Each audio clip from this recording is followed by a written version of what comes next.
Buenas tardes a todos jóvenes de segundo A y segundo B, ¿verdad? Bueno, pues como saben, estamos ante una situación de emergencia en la que tenemos que estar guardados en casa, ¿no? Les recomiendo que se entretengan, que se diviertan, regresen a los juegos tradicionales, practiquen con sus papás, con sus hermanos, con sus tíos, con sus abuelos, con los que estén ahí en sus respectivas casas, ¿no? Bueno, pues repito nuevamente, este video va dirigido para los grupos del segundo A y segundo B. Agradezco mucho a sus papás y agradezcan también de mi parte a ellos eh, la disposición que han mostrado para trabajar a través de las plataformas virtuales, llámese WhatsApp, llámese Classroom, y en este caso ahorita les haré llegar el video por medio de YouTube, ¿de acuerdo? Agradezco también a algunos de sus compañeros, jefes de grupo y padres de familia con las que he mantenido contacto por WhatsApp, y en el caso de sus compañeros por Messenger, para poder hacerles llegar la información y que ninguno de ustedes se quede atrás, ¿de acuerdo? Ok, bueno, me da mucho gusto saludarles, espero que se encuentren muy bien. Ya falta poco, pero todavía es un mes, esperemos que no se prolongue. Y pronto pues ya estaremos nuevamente en las aulas, en la escuela, ¿vale? Vamos a ver qué dicen las autoridades sanitarias y la Secretaría de Educación Pública. Les acabo de enviar días anteriores una guía que corresponde a la segunda guía que he enviado durante el periodo de contingencia. Este proyecto consiste en reseñar una novela para promover su lectura. Van a hacer una reseña o la reseña de una novela, ¿de acuerdo? Que al final les voy a explicar y que ya saben que es del libro de Franz Kafka, La Metamorfosis, Gregorio Samsa, ¿no? Y corresponde al ámbito, obviamente, de literatura. ¿Cuáles son los temas a investigar? Miren, les voy a comentar algo. Este proyecto es un poco más teórico, ¿vale? Porque tenemos que conocer las características de la novela, las características de la reseña, nuevamente incluyo las características del cuento.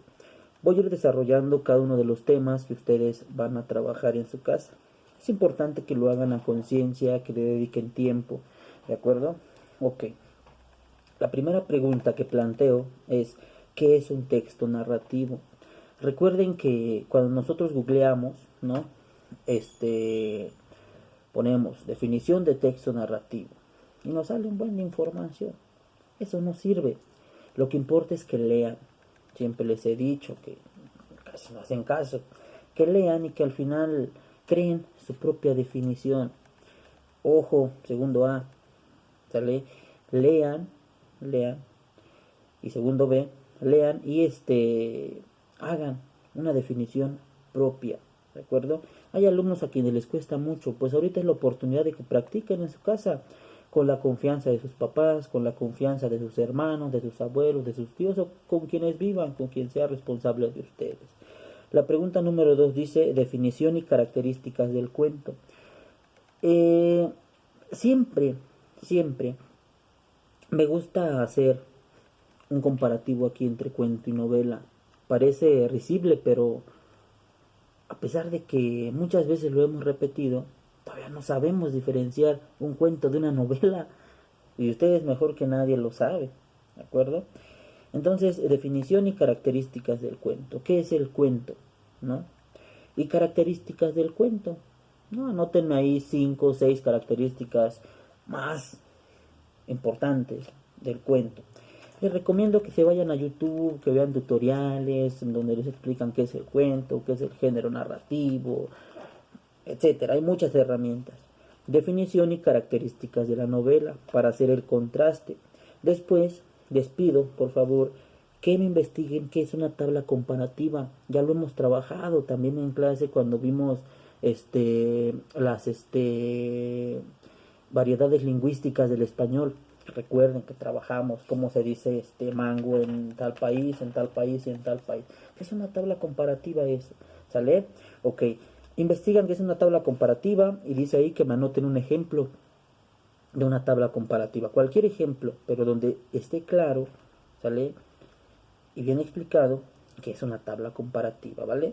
Después dice, a partir de la definición y características del cuento y de la novela, elabora una tabla comparativa. Una vez que ya entendieron que es una tabla comparativa, me elabora una tabla comparativa con, ¿vale?, las características y definiciones del cuento y de la novela. Es muy sencillito, ¿de acuerdo? Ok. Inclusive si googlean ustedes ahí en el internet, tabla comparativa de cuento y novela, pueden guiarse de eso. No vamos a decir que copien, pero sí pueden guiarse, ¿de acuerdo? Ok. Después salto y dice, ¿qué son los personajes principales y secundarios y cuál es su función al redactar o leer una novela? ¿Qué son los personajes principales? Ahí sí pueden investigarlo. ¿Qué son los personajes secundarios? También pueden investigarlo. ¿De acuerdo? ¿Y cuál es su función al redactar o leer una novela? Esa parte me gustaría que ya lo hicieran ustedes mismos. ¿Cuál es su función al redactar una novela? Si ustedes redactan un texto, en este caso una novela, ¿qué función tendría o qué utilidad tendría o tendrían los personajes principales y los personajes secundarios? Es sencillo, háganlo con sus propias palabras, de manera espontánea, que sea muy claro, ¿de acuerdo? Punto número 7 dice, ¿qué papel cumple el ambiente físico y psicológico en una novela? No, eso es muy importante. El ambiente físico me refiero a el espacio que rodea a los personajes. Recuerden que también hay características físicas, psicológicas, ¿no?, de los personajes, pero aquí me refiero al ambiente físico y psicológico en una novela, o sea, al espacio en donde interactúan los personajes. Por ejemplo, si es un bosque oscuro, ¿no?, con árboles deshojadas, ¿no?, por ejemplo, deshojados, por decir algo, ¿no? O sea, ese genera un ambiente psicológico, una especie de clima emocional, ¿vale?, que te impacta. Entonces, ¿qué papel cumple ese ambiente físico y psicológico en una novela? ¿Sale? El ambiente físico nos lleva a un ambiente psicológico, ¿sale? Y ambos, conjuntados, producen un efecto en el lector. Entonces, ¿qué papel cumple? Pero hagan la definición ustedes mismos. Después dice ¿por qué es importante el ambiente físico y psicológico de una novela para el lector? ¿Por qué es importante para el lector? ¿No? ¿Qué genera en ti como lector el ambiente físico y el ambiente psicológico? Las dos preguntas van de la mano, ¿de acuerdo? Expláyense, no nada más me anoten 10, 15 palabritas, sino que quiero que redacten, quiero que escriban. Para atraer la atención de tus lectores, ¿qué considerarías al redactar una novela? ¿Qué considerarías? O sea, tú ya investigaste las características de la novela, ya te pregunté qué son los personajes principales, los secundarios, qué es el ambiente físico, qué es el ambiente psicológico. Ahí sí puedes investigar qué son los narradores, los tipos de narradores, ¿no? Por ejemplo. Y ahora, ¿qué considerarías tú al redactar una novela para atraer la atención de tus lectores? Va, siguiente pregunta. La pregunta 10 dice, ¿qué es una reseña literaria? Copia un ejemplo. Pones en internet reseña literaria. Nuevamente, ¿vale? No a la primera que te salga vas a copiar y pegar. Lee primero, investiga, contrasta lo que estás leyendo con las características de la reseña literaria. Si realmente cumple con las características, ya copias y pegas, ¿no? O imprimes, recortas y pegas en tu cuaderno el ejemplo, ¿no? Enlista las características de una reseña literaria, ¿no? Enlista las características. Lee la novela La Metamorfosis de Franz Kafka, ¿no? Es un texto, bueno, aquí tengo una versión pequeña, tengo la versión más extensa, pero lean la novela de Franz Kafka. Yo se los hice llegar. Es una novela muy muy muy padre, ¿no? Que habla sobre el personaje principal, Franz Kafka, metido en un problema existencial, ¿no? Entonces, léanlo, entiendan la trama, platíquenlo con sus familiares, ¿no? Primero investiguen qué es la metamorfosis en sí, la palabra metamorfosis, ¿no? Entonces, y a partir de ahí, hagan su lectura, ¿de acuerdo? Recuerden, todas las palabras desconocidas, quiero que las vayan, haciendo una especie de vocabulario, o las pueden anexar con post-its en las hojas de su cuaderno que abarcan esta guía, ¿de acuerdo? Porque seguimos trabajando con post-its. Comenta la novela con tu familia y redacta una reseña, 250 palabras mínimo. Entonces va a ser una reseña muy, muy padre, ¿de acuerdo? Obviamente después de que investigaste qué es una reseña y todo eso. Investiga un poco acerca del existencialismo como corriente filosófica o de pensamiento. ¿Sale? Es muy importante que ustedes investiguen qué es el existencialismo. Miren, este libro está muy, muy, muy padre, ¿no? Muy fácil de entender, de comprender la trama, pero un poco complejo en su esencia, ¿no? En entender el mensaje. Entonces, investiguen qué es el existencialismo, ¿no? Como corriente filosófica o de pensamiento, investiguen. Por ejemplo, ¿para qué? ¿Para qué existimos? ¿Para qué vivimos? ¿Cuál es nuestro papel aquí? ¿Realmente estamos cumpliendo con la función, ¿no? que, que creemos que venimos a hacer o no? Entonces, partan de esa idea, lean el texto, coméntenlo con su familia, investiguen, les va a ayudar mucho, les va a servir mucho, ¿de acuerdo? Bueno, pues en primera instancia, esa es en general la guía que les dejé. Está prácticamente sencillo. Y también les pedí como trabajo final que me realizaran un video, ¿no? Un video en el que ustedes van a representar como una estrategia de comprensión la escena que más les haya llamado la atención de este texto. Ya les mandé también el texto en PDF. La escena que más les llamó la atención la representan junto con su familia. Quizá tu papá es Gregorio Samsa, tu hermano es el papá, Gregorio, tu hermana es la hermana, tu mamá quizá es la vecina, o no sé, ¿no? Checan ahí el texto y me hacen una especie de sketch, ¿vale? Y ese video me lo van a mandar por Classroom, ¿vale? Ok. Hasta ahí entonces terminamos la parte del temario, ¿vale? Y otra cuestión importante es lo siguiente. Me están preguntando sobre el cuaderno o portafolio de experiencias o de evidencias. En mi caso, ya se lo expliqué a Noval y a algunas de sus compañeras como Karime, en el caso del segundo B, y en el caso del segundo A ya les hice llegar la información con los ¿cómo se llama? Con los padres de familia, las vocales y la suplente. Miren, en mi caso no necesito el portafolio o el cuadernillo de experiencias o de evidencias. ¿Sale? Yo les he dicho, su cuaderno va a ser su cuadernillo de evidencias.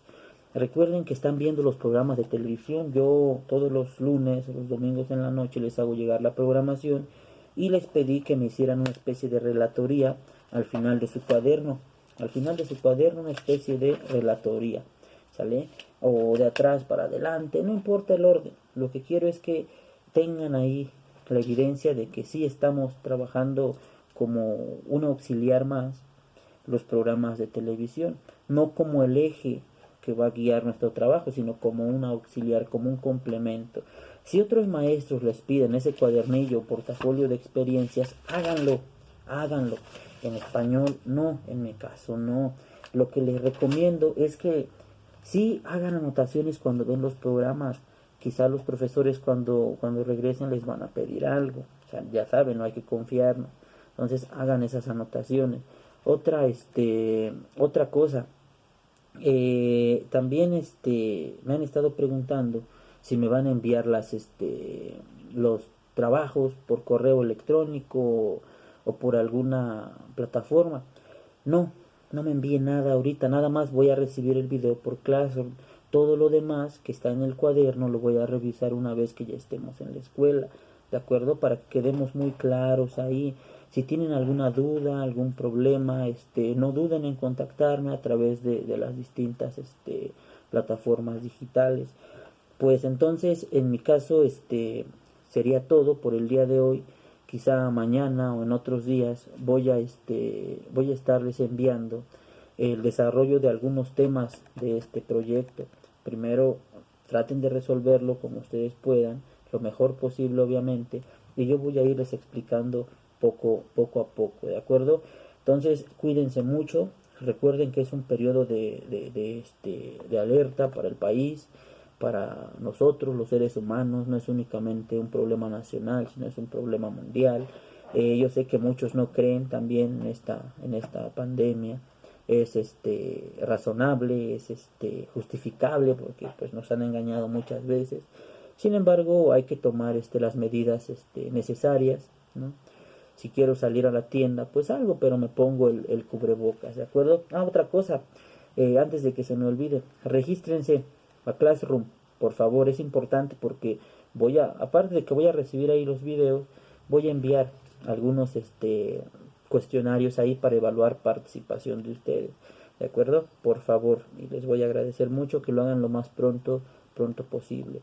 Entonces, chavos, cuídense mucho, cuiden a su familia, lávense las manos, báñense muy seguido para evitar cualquier tipo de contagio, ¿no? Si tienen una gripa, traten de tener calma, ¿no? Si se complica, pues obviamente hay que ir al médico, lo mismo para cualquier familiar. Me da mucho gusto que estemos en contacto, ya muy pronto vamos a regresar a la escuela. Nuevamente reitero mi agradecimiento para sus papás que han estado excelente en su participación. Agradezcanles mucho de mi parte. Sin ellos yo creo que esto se hubiera complicado un poco más. Entonces agradezcan a sus papás, a sus mamás, a sus tíos, a las personas que estén al pendiente de ustedes. Y nuevamente, parafraseando la idea de quédate en casa, pues quédense en casa, ¿no? Quédense en casa y recuerden que si nos cuidamos nosotros, cuidamos también a los demás. Muchas gracias y nos vemos pronto. Saludos.